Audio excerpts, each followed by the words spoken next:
At just 9 years old, Princess Charlotte faced a moment no royal child should ever endure. Alone in the garden, tears streaming down her face, when a longtime staff member stumbled upon the scene that would change everything. But it wasn't the crying that shocked them. It was what Charlotte said next, and what she had been silently carrying all along. In the grand halls of monarchy, children are often seen as ornaments of legacy, smiling in photographs, waving on balconies, dressed in tradition. But behind those carefully combed curls and curated moments, some truths refuse to stay hidden. Charlotte wasn't throwing a tantrum or seeking attention. She had broken under a weight no child should hold, and someone finally saw it. What unfolded in the quiet corners of Balmoral wasn't a scandal, a feud, or a public incident. It was something far more human and far more heartbreaking. A glimpse into how even the youngest royals are shaped not by titles, but by silence, and the courage it takes to speak without words. This is not just the story of a crying child. This is the story of what it means to grow up inside a world that demands perfection while offering none, of how pain can bloom even in palaces, and how, in a moment of honesty, a princess without a crown proved what real strength looks like. Like, share, and subscribe, because the truth behind the tiara is more powerful than fiction. And it begins with Charlotte. Charlotte had always been the spark in the royal trio. Not loud, not defiant, just quietly brilliant. Her laugh could fill rooms, and her gaze was sharper than most noticed. She learned early to read between the lines, to see meaning in smiles and silence. In a family of formality, she became fluent in emotion. What others missed, she absorbed. Growing up as the only daughter of William and Catherine meant more than dresses and waves. It meant presence. It meant knowing when to speak and when to stay still. Charlotte picked up on the way her mother smoothed her dress during uncomfortable moments, or how William's jokes grew quieter around certain relatives. She wasn't told to notice. She just did. There were no guidebooks on how to be a princess, only expectations. From the way she walked to the way she curtsied, every gesture was watched, every glance recorded. But behind the poise lived a girl who longed to be understood for more than her posture. Charlotte often found herself mediating unspoken tensions between George's caution and Louis's impulsive joy. She was the balance, the one who asked fewer questions but held more answers. She carried more than most realized, the quiet peacekeeper in a family that needed her light more than they knew. As she grew older, Charlotte began to sense a different kind of burden, not the one in history books or fairy tales, but the emotional kind. The kind where rooms went quiet when certain people entered, the kind where smiles were worn like armor, and truth was hidden behind etiquette. Charlotte felt it all, and slowly it began to settle on her shoulders. She wasn't shielded from the whispers or the lingering stares. She noticed when the attention shifted, when her mother's warmth dimmed after certain conversations. She may have been a child, but her heart wasn't blind. She understood more than anyone expected, and that understanding came at a cost. In private, Charlotte became more introspective, less talkative after family events, more hesitant around certain relatives. She never voiced it, but her questions built quietly, threading through her thoughts like needles in silk. Why did the air grow colder when some names were mentioned? Why did her mother sometimes pause before entering a room? Being born royal didn't just mean privilege. It meant watching people she loved hide behind masks and wondering if one day she'd have to wear her own. Charlotte didn't resent it, but it made her wonder where the line between duty and self truly lay. The palace adored her energy. The press loved her grace, but no one asked what she saw when she looked up at adults whose smiles didn't always reach their eyes. Charlotte began to keep her brightest thoughts to herself. And in that quiet, something began to crack. Balmoral had always been painted as a place of freedom, a break from ceremony, a patch of green where the royal children could breathe without photographers lurking behind hedges. Charlotte had been looking forward to it. Muddy boots, woodland walks, building forts with her brothers in the misty air of the Highlands. It was supposed to feel like childhood. But this year, something was different. From the moment the cars pulled into the estate, Charlotte noticed it. The air wasn't heavy, it was stiff. Greetings felt like rehearsed performances, not reunions. The hugs were shorter, the laughs quieter. She scanned the faces of cousins and aunts and uncles, hoping to find the warmth she remembered. It wasn't there. The first morning passed slowly. There were no stories at breakfast, only sideways glances. Charlotte sat near her mother, fingers resting lightly on her teacup, listening more than speaking. Catherine kept her tone soft, her words deliberate, but Charlotte saw the strain in her eyes. She knew her mother was treading carefully. Outside, Charlotte ran with Louis and George toward the edge of the woods, but something about the play felt performative. The laughter didn't last. George seemed distracted. Louis stumbled after cousins who didn't wait for him, and Charlotte, always the bridge between them, began to feel like a stranger in her own family. Later that afternoon, she tried to join a game near the Rose Path, only to be brushed aside with polite smiles, not harsh, just enough to remind her she wasn't quite part of their circle. She looked around for her mother, but Catherine was standing beside Camilla, speaking through a smile that looked carved in glass. The day wore on with a strange emptiness. Balmoral, once so full of freedom, now felt like a place where feelings had to be hidden, where children weren't just playing, they were navigating unspoken alliances. Charlotte felt it deeply, more than she could explain. By evening, her energy had dimmed. She sat by the window in the drawing room, book in her lap, but her eyes weren't reading. She watched as adults exchanged rehearsed pleasantries, each sentence wrapped in layers of something unsaid. Her father's brow was tighter than usual. Her mother's hand rested on her arm more than once, an unspoken reassurance. Charlotte wanted to ask why everyone was pretending, why kindness felt conditional, but she didn't. She simply nodded when spoken to, smiled when looked at, and retreated into her thoughts. The holiday had become a stage, and she, a player unsure of her lines. What unsettled her most wasn't the silence. It was the feeling that even the grown-ups didn't feel safe, that something invisible had shifted, and no one wanted to name it. Charlotte felt the change in her bones, the way a storm is sensed before it arrives, and for the first time, Balmoral no longer felt like a place to run free. It felt like a place to endure. The next morning, a soft drizzle hung in the air as Balmoral's gardens came to life. Charlotte slipped into her boots and joined the others by the side lawn, where Camilla's grandchildren were gathering near the greenhouse. She hoped today would feel lighter, that maybe yesterday's tension was just a passing cloud, but it wasn't. She approached the group with quiet optimism, her braid bouncing behind her and a bundle of wildflowers in her hand. Louis trailed beside her, holding a twig like a sword, ready for imaginary battle. George stayed further back, watching from under the porch. Charlotte's eyes flicked toward the others, waiting for a smile, an invitation. It never came. Camilla's eldest granddaughter was leading a game near the hedges, her voice loud and sure. She looked at Charlotte briefly, then turned away. A few others followed her lead. It was subtle, no harsh words, no direct rejection, but the message was clear: you're not one of us. Charlotte stood still for a moment, unsure of what to do. Louis ran off in another direction, distracted by a butterfly. She reached down to tie her boot, pretending not to notice the whispers or the way the circle closed without her. Her cheeks flushed, not from embarrassment, but from the quiet sting of being left out. She tried again, offered to help with the game, suggested a new one. Her words floated into the space like petals, but none landed. The others kept playing. The silence they offered was worse than anything loud. It made her feel invisible. She turned away, walking toward the side path that led to the old sculpture garden. Her boots crunched against the gravel, her steps a little heavier than before. She didn't cry, not yet, but the pressure was building, not just from this morning, but from days, months, perhaps years of sensing that belonging in the royal family was more fragile than anyone admitted. Behind her, laughter rang out, not cruel, not mocking, just distant, like she had never been there at all. She sat on a bench by the sundial, the wildflowers still in her hand.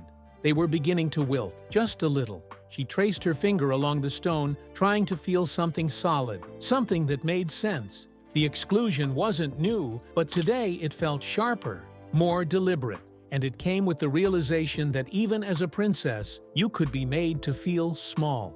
Charlotte didn't rush back to the house. She stayed in that quiet corner of the garden, letting the weight of the moment settle. She wasn't angry, she was just tired of trying to figure out invisible rules, tired of performing. That morning, Balmoral's gardens weren't full of joy, they were full of borders, and Charlotte, a child who only wanted to belong, had just discovered how painfully real those borders could be, even when they were drawn in silence. By midday, the sky had cleared, but the stillness in Charlotte's heart remained. She walked along the gravel path behind the stables, her steps slow and uncertain. No one noticed her slipping away. No one asked where she had gone. That perhaps hurt most of all. The weight of the morning clung to her like mist. She had held it in through lunch, smiled through conversation, nodded when spoken to. But now, with no one around, the mask finally cracked. She sank onto a low stone ledge behind the tool shed, hands pressed to her face. The first tear fell quietly, then another, and soon her small shoulders began to tremble beneath the soft wool of her cardigan. She didn't sob, it wasn't dramatic, it was the quiet kind of crying, the kind that comes from knowing something isn't right but not having the words or power to change it. Charlotte had never cried like this in Balmoral before. She had scraped her knees here, lost a shoe in the stream, even argued with Louis over muddy socks, but those were childhood tears. This was different. This was grief, confusion, and a longing to feel safe, all wrapped into one. Behind her, unseen and unplanned, a housemaid passing with a basket of linens paused. At first, she didn't recognize the figure on the stone. But then, something about the shoulders, the braid, the quiet stillness made her stop. She stepped closer, slow and careful, instinct guiding her more than protocol. She didn't speak. She didn't announce her presence. She simply knelt on the grass a few feet away, placing the basket gently beside her, and waited. Charlotte sensed someone there. She wiped her face with the edge of her sleeve, trying to compose herself. But the red in her eyes, the wet marks on her cheeks, they gave her away. And for once, she didn't hide them. The maid didn't ask questions. She didn't scold or soothe with platitudes. She just stayed. There was something in her presence, warmth without intrusion, care without condition, that made Charlotte's tears begin again, softer now, less heavy. In that moment, a child had been seen not as a symbol, not as a daughter of royalty, but as a girl who was hurting, a girl who needed no judgment, only space to unravel. The silence between them was the kind that heals, the kind rarely found in palaces. Charlotte didn't need answers, she just needed to know that someone noticed, that someone saw past the title, past the posture, past the perfection expected of her, and that's exactly what she received. Later that afternoon, the staff member returned. Her duties had resumed, but her thoughts had stayed behind with the young girl sitting in the shadow of the shed. Something about Charlotte's silence had struck her, the kind of sadness that doesn't cry out for help, but hopes someone might hear anyway. As the golden light filtered through the Balmoral corridors, she found her way to the hallway outside the children's wing. She waited, not to intrude, but to be available should Charlotte pass by again. And she did. Charlotte came slowly, head low, her steps quieter than usual. She wasn't looking for company, but when she saw the familiar figure near the window, she didn't turn away. She paused, not because she had something to say, but because she remembered the comfort of not needing to. The staff member, whose name few outside the household knew, stepped beside her without speaking. Together, they looked out at the courtyard below, where garden staff moved between flower beds, unaware of the moment unfolding above them. What passed between them wasn't conversation. It was connection, a thread woven in stillness, grounded in understanding. The staff member didn't ask what had happened. She didn't need to. She had seen too much in her years at the palace to mistake this kind of quiet for peace.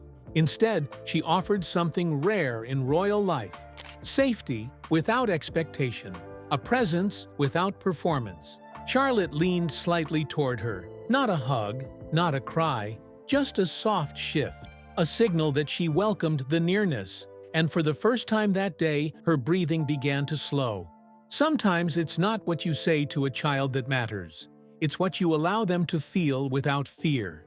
And in that moment, Charlotte felt seen, not as a future icon of grace and tradition, but as a girl trying to understand why love sometimes felt uneven.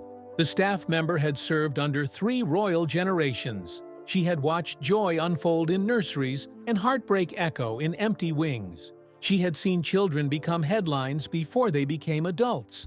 And she had learned one truth above all. The crown teaches silence long before it teaches speech.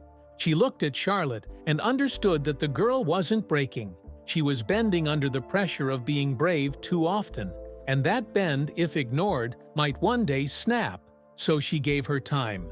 She gave her presence. And she gave her heart in the quietest way possible. No advice, no stories, just stillness.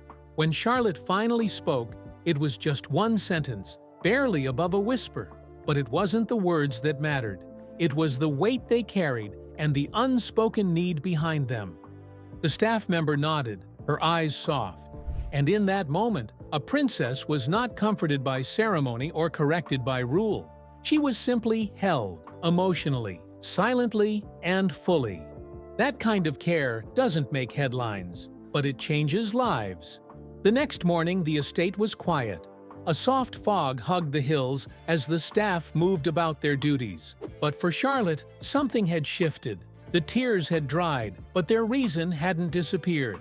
It lingered like morning dew, barely visible, but always there.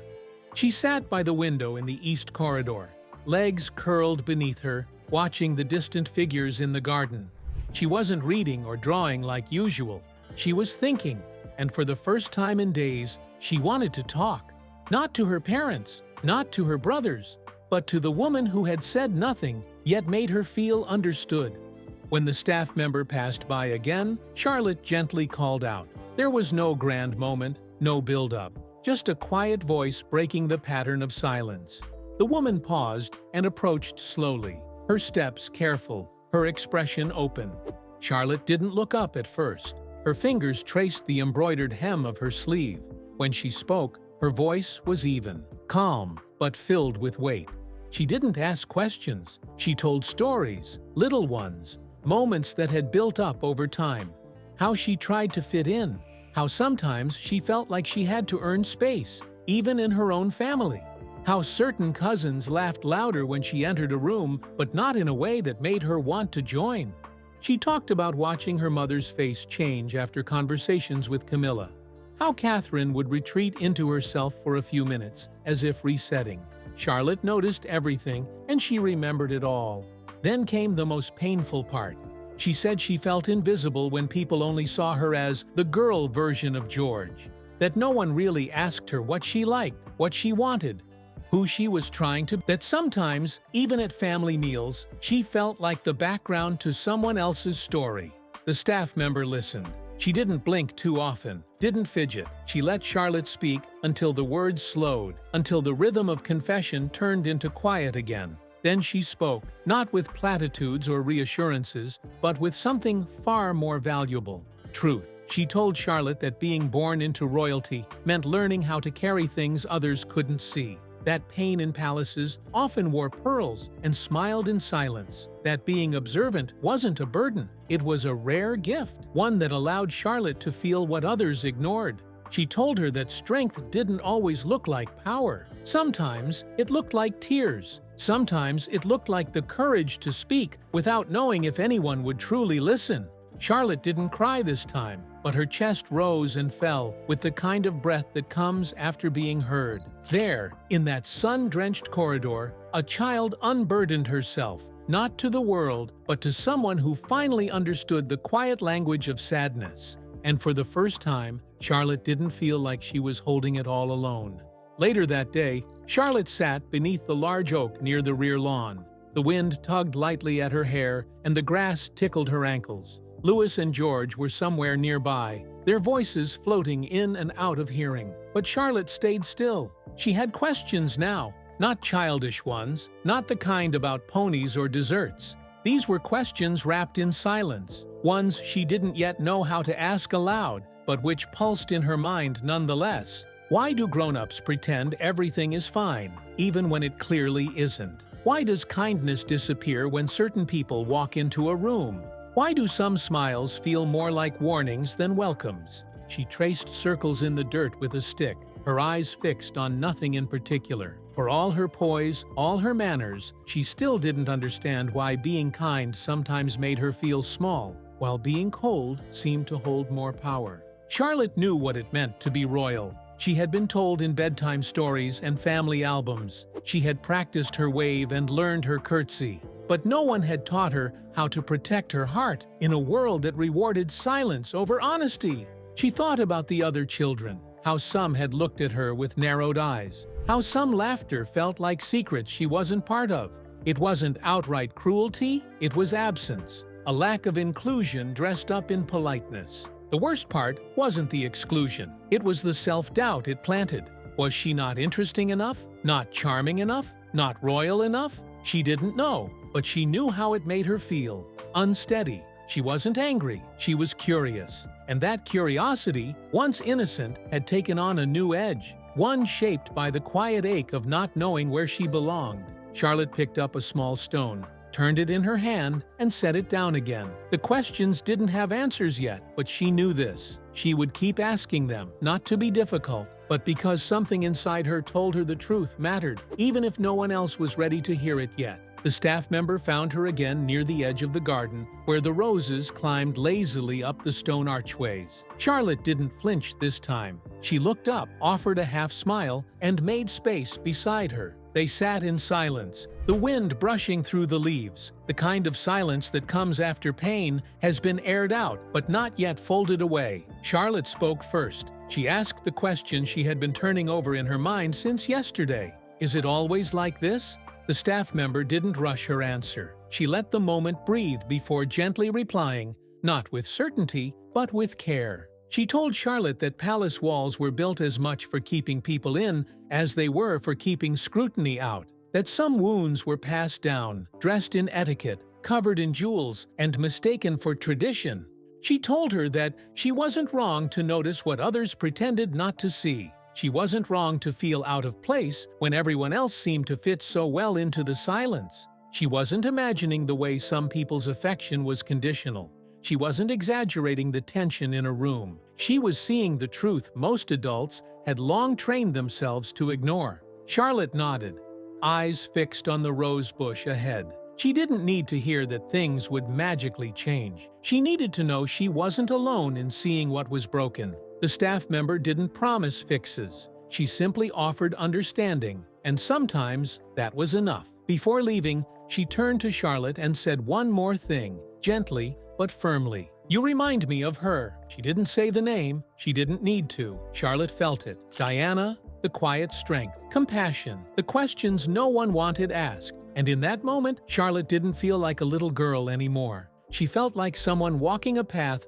already carved by another heart that once broke under the same weight. That evening, the wind changed. Not in the sky, but within Charlotte. She sat quietly at the dinner table, her napkin folded neatly in her lap, her posture composed. But something was different. The way she looked at the room, the way she listened without shrinking, the way she met eyes and didn't immediately look away. No one else seemed to notice the shift, but for Charlotte, it was undeniable. She didn't speak more than usual. She didn't confront anyone. She simply occupied her space fully, without apology. Her smile returned, not the polite one, but the soft, real one that touched her eyes. The kind that said, I see you, and I see me too. George nudged her foot under the table, a silent game between siblings. Louis giggled into his juice. Catherine looked at her daughter with a longer glance than usual, as if sensing a thread that had been rewoven.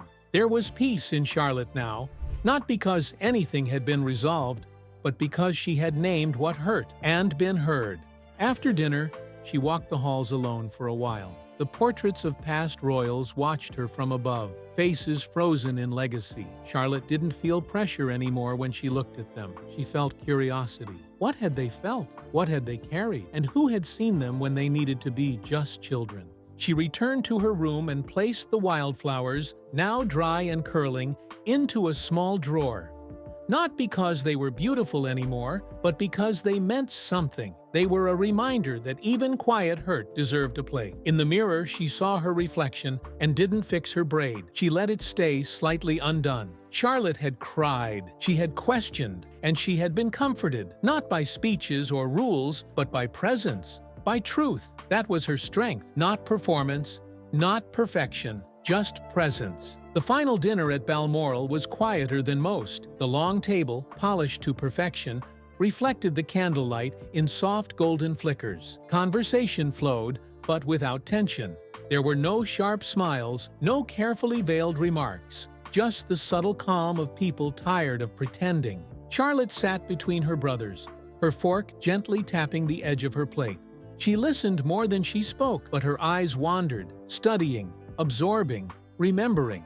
Camilla passed the potatoes with a practiced grace. William reached for the bread, and Catherine poured water for Louis with steady hands. It was routine, familiar, and yet Charlotte felt it all anew. She caught her mother's eye across the table. A look passed between them. Nothing said, everything understood. Later, as the plates were cleared and the family dispersed into their rooms, Charlotte lingered in the dining room a moment longer. She walked slowly past the chairs, fingers grazing the linen, her steps light. She wasn't carrying the same ache anymore, not because the palace had changed, but because she had. In the end, it wasn't the exclusion or the whispers that defined her Balmoral memory. It was the quiet, the moment she had been allowed to cry, and the woman who chose to sit beside her in that silence. That, more than any royal tradition, had taught her what it meant to be strong. Not because she had to, because she could. In a world ruled by protocol and poise, it's easy to forget that beneath the tiaras and titles are children, feeling, learning, breaking, and healing in silence. Princess Charlotte may not wear a crown yet, but she's already shown the quiet strength of someone who leads with heart. Her tears weren't a sign of weakness. They were a beginning, a moment of truth that slipped past the walls of tradition and touched something deeper. It wasn't a speech or a headline that changed her. It was being seen, being heard. And in that soft moment, a future queen found her voice. This isn't just a story about a royal child. It's a reminder that courage often starts in silence, and healing begins with a single person who chooses to care. If this story moved you, like, comment, and subscribe for more unseen truths behind palace walls. Because even the smallest hearts can spark the greatest change.